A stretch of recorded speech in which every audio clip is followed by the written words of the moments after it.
Welcome to Sci-Fi Verse. Make sure to like and subscribe so you don't miss out on new videos, and enjoy the listening. The alien ship streaked across the night sky like a burning comet, slicing through the darkness with a fiery trail. Hidden beneath towering pines, Eric stared in disbelief as the vessel spiraled wildly, its every movement erratic like it was struggling against the very laws of physics.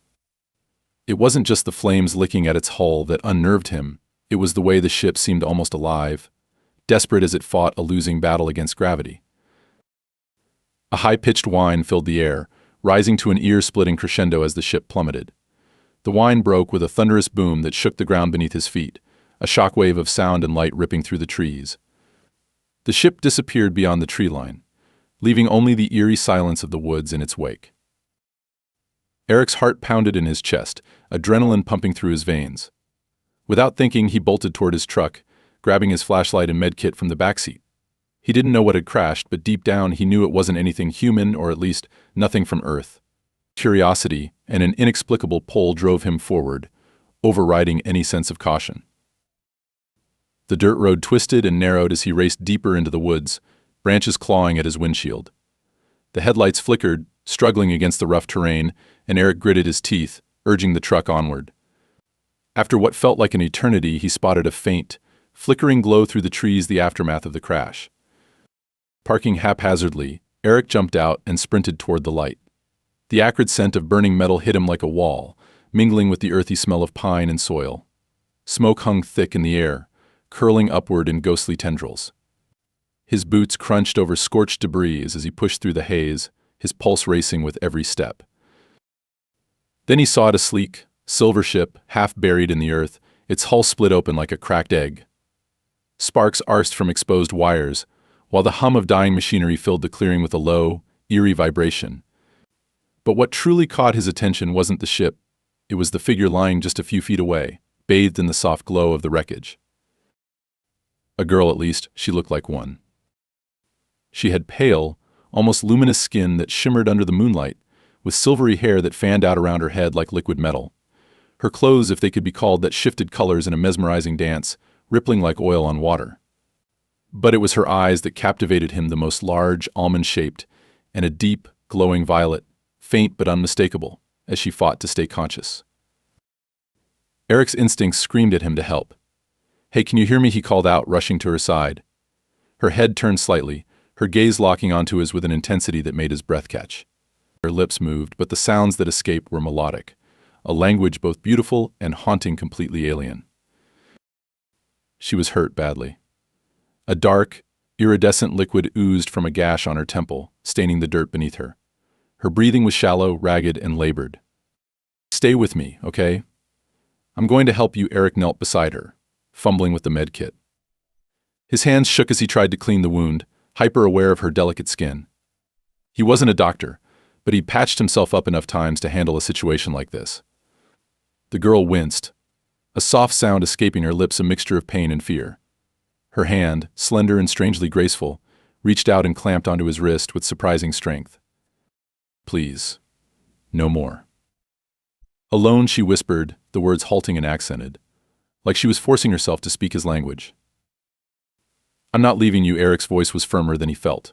He didn't know where she was from, what she was, or how she'd ended up crashing here, but none of that mattered. The wreckage crackled ominously behind them. He needed to get her away before things got worse. He glanced back at the ship. It was eerily quiet now, only the occasional spark flickering from the torn hull. Whatever had powered it was long dead, but that didn't mean it was safe. Carefully, Eric slipped an arm beneath her shoulders, lifting her as gently as he could. She whimpered but didn't resist, her weight almost feather-light despite her human-like appearance. "Let's get you somewhere safe," he murmured, more to himself than her. He carried her to his truck, laying her down gently on the back seat. Her eyes fluttered shut, exhaustion pulling her under, as she slipped into unconsciousness. Eric's mind raced as he sped back to his cabin. He'd always imagined that meeting aliens would be a terrifying encounter, full of ominous creatures or cold, unknowable intelligences. But this was different. She looked so fragile, so lost, more like someone who needed help than something to fear.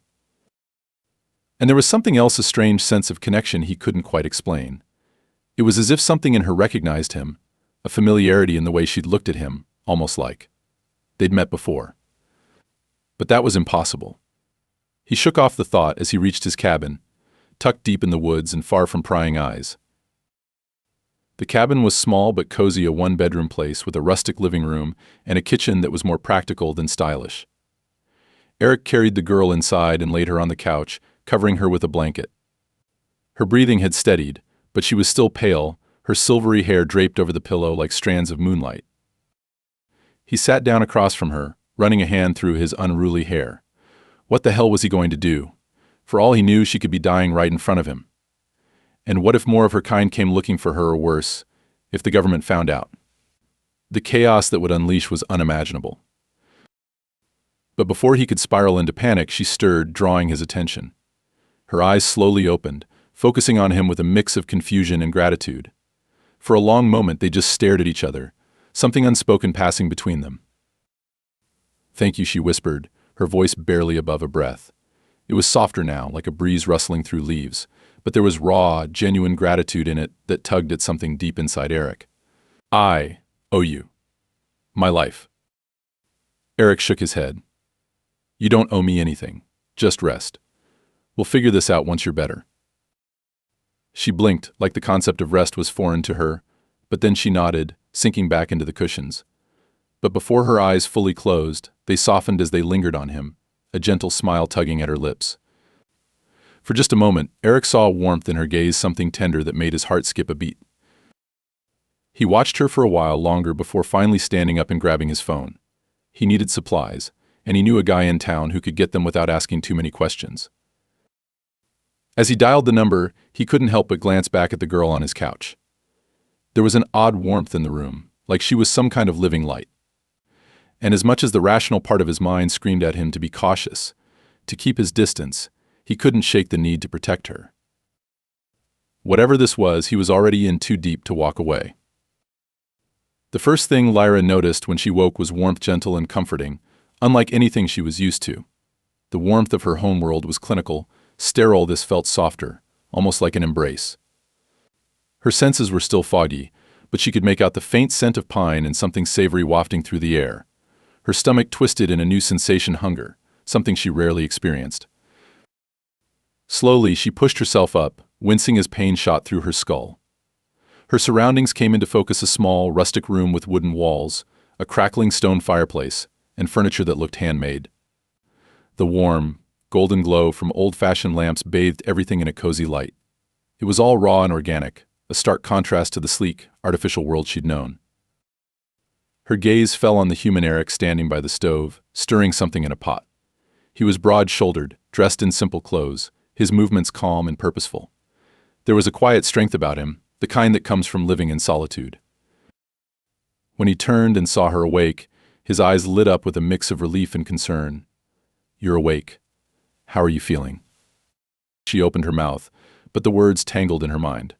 Her thoughts were scattered, and speaking his language required more focus than she expected. She frowned, concentrating before finally managing better. "But weak." "Yeah, you took a nasty hit," Eric said gently. "I figured you'd need something easy on the stomach, so I made some soup. I have no idea what you're used to eating, but this seemed safe." He ladled some broth into a bowl and brought it over to her. The steam curled in delicate spirals, carrying a rich aroma that made her stomach clench with anticipation. Lyra stared at the bowl, both curious and cautious. The spoon felt awkward in her hand, but she managed to take a sip. The flavor was simple, yet surprisingly comforting, filling her with a warmth that spread through her body. "This is good," she said slowly, her voice still carrying that lilting musical quality, though her words were more fluid now. Eric grinned. "Glad you like it." He took a seat across from her, studying her with a mix of curiosity and concern. "What's your name? I figure you have something easier to pronounce than your real one." She hesitated. Her true name was a sequence of harmonics, more sensation than sound, impossible to replicate with human vocal cords. But she needed to give him something he could say. After a moment, she looked up and said, "Lyra. You can call me Lyra." "Lyra." Eric nodded thoughtfully. "It suits you." A faint smile tugged at her lips. "Thank you for helping me.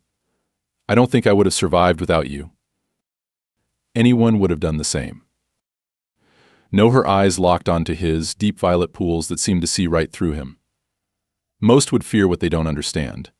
You didn't. Eric's brow furrowed. Maybe he should have been more afraid, but something about her, something in the way she looked at him, kept that fear at bay. Where are you from, Lyra? What happened out there? She tensed, her gaze shifting to the fire crackling in the hearth. I cannot tell you much. Not yet. I need to understand if I can trust you. Eric's expression softened. Fair enough. You don't have to tell me anything you're not ready to. Just know you're safe here. Lyra studied him for a long moment, as if weighing the sincerity in his words. Then she nodded, relief flickering in her eyes. You are. Different from the others of your kind. Your thoughts are not clouded by fear or greed. Eric wasn't sure how to respond to that, so he simply nodded. He wasn't used to someone reading him so easily, especially not someone who'd crash-landed from the stars. There was an unsettling wisdom in her gaze, as if she was seeing parts of him even he didn't fully understand. The room settled into a comfortable silence, broken only by the crackling fire and the distant rustle of the forest. Lyra's eyes drifted to the window, where the night sky was now a blanket of stars. For a moment she seemed lost in thought, her expression tinged with longing. What's your world like? Eric asked, breaking the quiet. Lyra's gaze remained on the stars, her voice soft and wistful. Cold. Beautiful in its own way, but cold. Everything is structured, efficient. Life is calculated, but it lacks warmth, the kind that makes life feel real. She closed her eyes briefly, as if holding back a wave of memories. It wasn't always like that. But over time, my people chose logic over emotion, order over chaos. Perfection at a cost. Eric leaned forward, intrigued. Do you miss it? In some ways, yes, Lyra admitted. But there are things I needed to escape. Her voice faltered, and she clenched her hands into fists. There are those who would use people like me for their own ends. I couldn't stay. Eric's mind buzzed with questions. What kind of people? Why was she in danger? But he held back, sensing she was already revealing more than she wanted to. Well, you don't have to worry about that here. No one's going to find you in these woods. She gave him a grateful smile, but this time there was a softness to it, a warmth that seemed to radiate from within. Thank you, Eric. I believe you truly mean that. I can feel it. Her gaze lingered on him, her eyes studying him with an expression that held more than just gratitude. There was a tenderness there, something quietly blooming, unspoken but palpable. Eric wanted to ask what she meant by that, but before he could, Lyra's expression shifted. Her eyes narrowed slightly as if reaching a decision. There's something I need to show you, she said suddenly. Eric straightened, curiosity sparking in his mind. What is it? Lyra rose, moving with more strength than before. She led him to the coffee table in the center of the room and held out her hand, palm up. Her fingers glowed faintly, and within seconds, a small, crystalline device materialized above her palm. It was a translucent, multifaceted gem, pulsing with a bluish light. Eric's breath caught. He'd seen sci-fi movies, but nothing like this. What is that?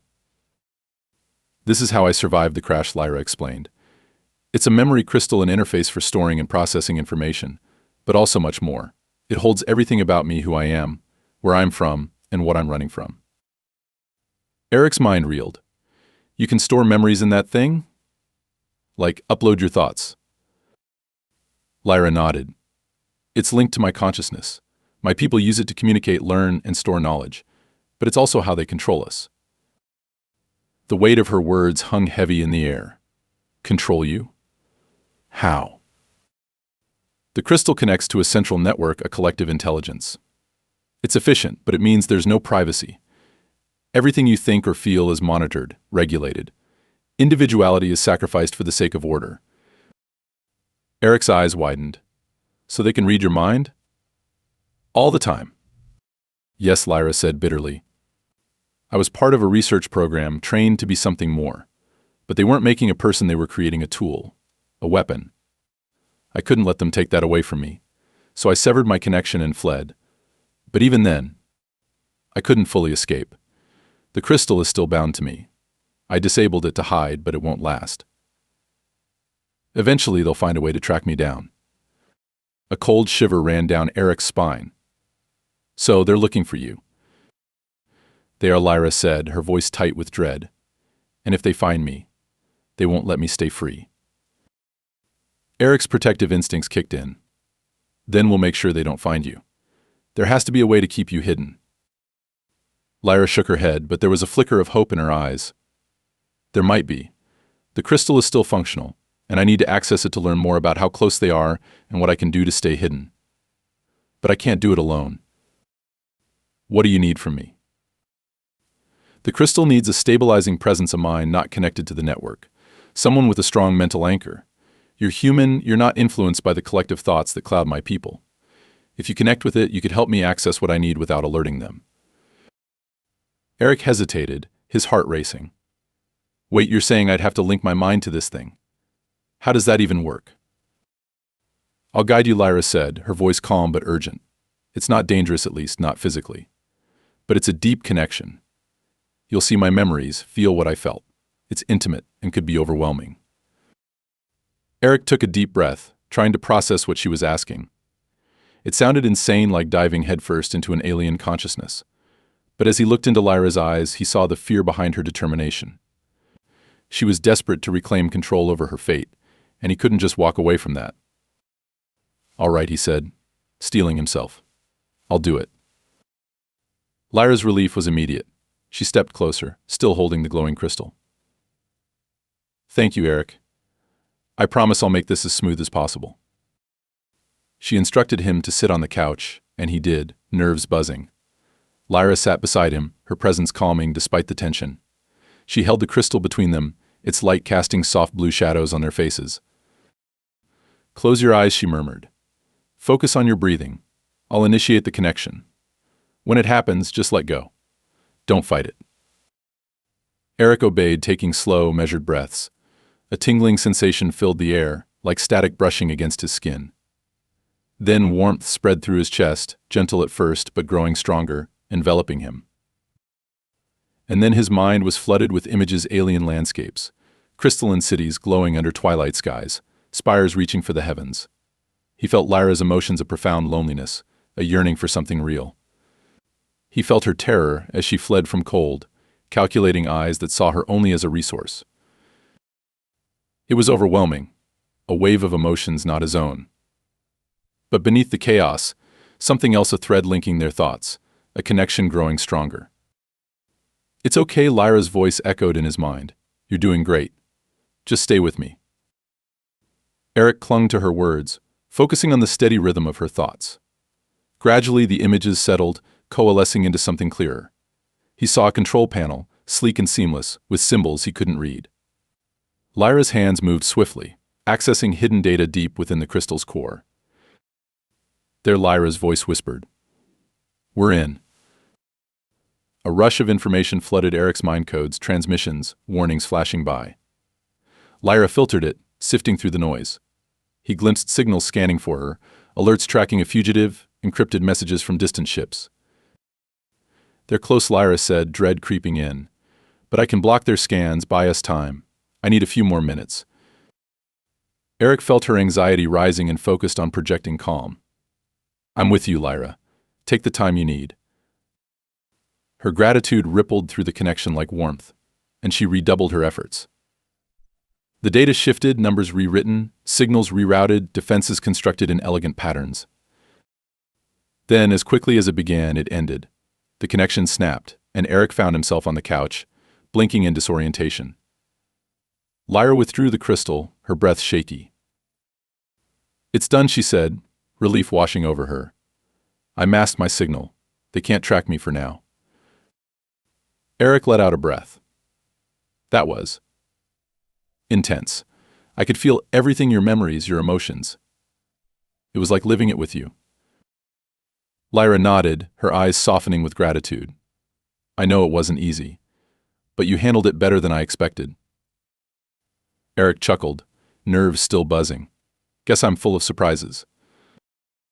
They sat in silence, the shared experience deepening their bond. There was a new understanding, a connection forged not through words, but through the mingling of thoughts and fears.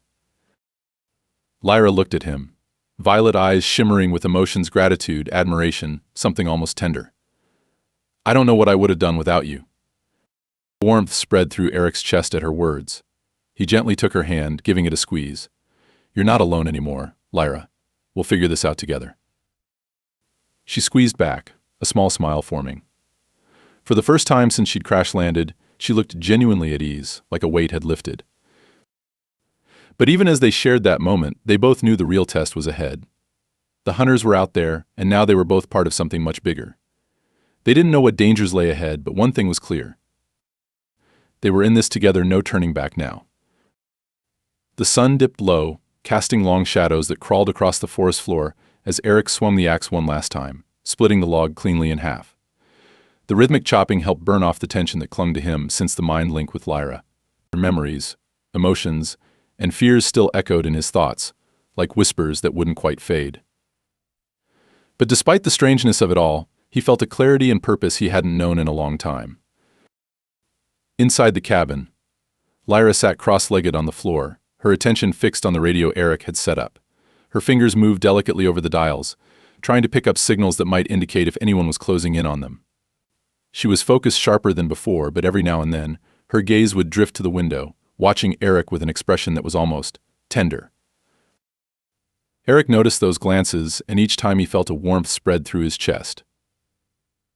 There was something in the way she looked at him now more than gratitude, more than just trust. It was deeper, softer, and it made his heart beat a little faster. As he stacked the last of the firewood, a sudden prickling sensation crawled up the back of his neck. Eric froze, instincts flaring. Someone was out there. Slowly he turned, scanning the tree line, until he spotted a figure lurking just beyond the clearing. A man, tall and wiry, stood at the edge of the woods, dressed in rugged gear, a camo jacket, heavy boots, and a rifle slung over his shoulder. His face was hidden under the brim of a worn cap, but there was something unsettling about the way he held himself, like a predator eyeing its prey. Eric's grip tightened on the axe, muscles coiling with readiness. "Can I help you?" he called out, keeping his voice even, though his mind raced with caution. The man stepped forward, raising a hand in a mock-friendly wave. "Hey there, didn't mean to spook you," he said, his tone smooth but carrying an edge. "Just passing through and noticed your place. Didn't think anyone lived this far out." Eric forced a smile, but his thoughts churned. "I like my privacy, something I can help you with." The man's gaze flicked to the cabin, lingering just a bit too long before returning to Eric. "You haven't seen anything unusual around here, have you? Maybe heard something strange in the sky last night?" A cold jolt of fear shot through Eric, but he kept his face neutral. Nothing out of the ordinary. Just the usual wind, animals, that kind of thing. The man's smile widened, but it didn't reach his eyes. "Funny, because I've been picking up some odd readings in this area. Figured I'd check it out. You sure you haven't noticed anything unusual? Maybe an unexpected visitor?" Eric's heart pounded, but he forced himself to stay calm. "Nope, can't say I have. You must be mistaken." The stranger held Eric's gaze a moment longer, his eyes narrowing slightly as if trying to read him. Then he let out a low chuckle. "Well, maybe I'm barking up the wrong tree. But if you do see anything strange, you'd let someone know, right?" "Of course," Eric replied, his tone flat. "But like I said, nothing to report here." The man studied him a beat longer before nodding. "Good to know. I'll be on my way then. You take care now." Eric watched the man retreat into the trees, every muscle tense until he was completely out of sight. But even after he was gone, a cold unease lingered. That guy wasn't just some curious passerby. He was hunting, searching for something. And from the way he probed, Eric knew he wasn't alone. Eric hurried back inside, his mind racing. Lyra looked up sharply, reading the worry on his face. "What's wrong?" she asked, concern lacing her voice. "Someone was out there," Eric said, moving to the window to peer outside. He was asking about strange sightings, visitors. It's like he knows something. Lyra's face drained of color, fear flashing in her eyes. "Did he see me?" No, but he was snooping around like he expected to find something. Eric ran a hand through his hair, trying to think. "We need to be careful. Whoever he is, he's not just passing through. They're looking for you." Lyra swallowed hard, her voice trembling. "They're getting closer." "I thought I had more time." Eric moved closer and took her hand, squeezing it gently. "Hey, we're not just going to sit here and wait for them to find us. We'll stay ahead of them. Her gaze softened, the fear in her eyes melting into something else, something warmer. "You're always so calm, so steady." I don't know what I'd do without you." Eric, her voice was laced with gratitude, but also something deeper, something that made her squeeze his hand a little tighter. "We're in this together, Lyra." "I'm not going anywhere," Eric said, his voice firm and reassuring. The way she looked at him now, it was like she was seeing him in a different light, and it made his resolve to protect her even stronger. They spent the next few hours preparing, Eric setting up makeshift alarms and traps around the perimeter while Lyra monitored communications, intercepting signals and decrypting transmissions. She was focused, but every now and then her eyes would drift back to Eric, her expression softening in a way that spoke volumes without words. By late afternoon, the cabin was as secure as they could make it. As the sun dipped lower, casting long shadows across the clearing, a sense of urgency crackled in the air. Inside, Lyra was hunched over the radio, her brow furrowed in concentration. "I've picked up fragments of their transmissions," she said as Eric walked in. "They're sweeping the area in grid patterns, systematic and thorough. They're not far, but we still have time." Eric nodded, tension knotting in his gut. "We can't stay here much longer, can we?" "No," Lyra admitted, her voice tinged with worry. "Once they get closer, we'll have to move. But there's something else I haven't told you yet." Eric frowned. "What is it?" Lyra hesitated, clearly struggling with how to say it. "The crystal. It's not just a tool for storage and communication. It's also a weapon, a powerful one. But if I use it fully, it'll drain me completely. I wouldn't survive." Eric's blood ran cold. "You'd sacrifice yourself." Lyra met his gaze, her eyes shining with emotion. "If it meant keeping you safe." "I would. But I don't want it to come to that. That's why we need to stay ahead of them." Eric shook his head, determination hardening his voice. "We're not letting it come to that. I'm not losing you, Lyra. We'll find another way." For a moment, their eyes locked, the room charged with unspoken feelings. There was no denying it now, the connection between them had deepened into something more than just friendship. Lyra's gaze softened, her expression tender as she reached up to touch Eric's face, her fingers brushing his cheek. "You're special, Eric. I've never met anyone like you," she whispered, her voice trembling with emotion. "You make me feel things I didn't know I could feel. Things I shouldn't feel." Eric's heart pounded as he gently took her hand, holding it against his cheek. Maybe those are the things worth fighting for. Tears shimmered in Lyra's eyes, but she smiled, a smile filled with warmth and affection. "You're right. They are." They spent the evening running through scenarios, mapping escape routes, and preparing for what could happen if things went south. The atmosphere was tense, but there was a sense of unity between them now, a shared understanding that whatever happened, they would face it together. As night fell, they sat quietly by the fire, enjoying a moment of peace in each other's company. Lyra leaned her head against Eric's shoulder, her eyes half closed as she let herself relax. The warmth of his presence, the steady beat of his heart, it all felt so comforting, so right. For the first time in a long while, she felt safe, like she had a place where she belonged. "I didn't think I'd find something like this," Lyra murmured, her voice soft and vulnerable. "Something real, something worth holding on to." Eric gently wrapped an arm around her, pulling her closer. "You've got it now, and I'm not letting go." Lyra smiled, closing her eyes as she leaned into him. "Neither am I." But beneath that quiet moment, they both knew the real test was still ahead. The hunters were out there, closing in, and when they arrived, everything would change. But now, with the bond between them growing stronger, they were ready to face whatever came next. For now, they had each other, and that was enough.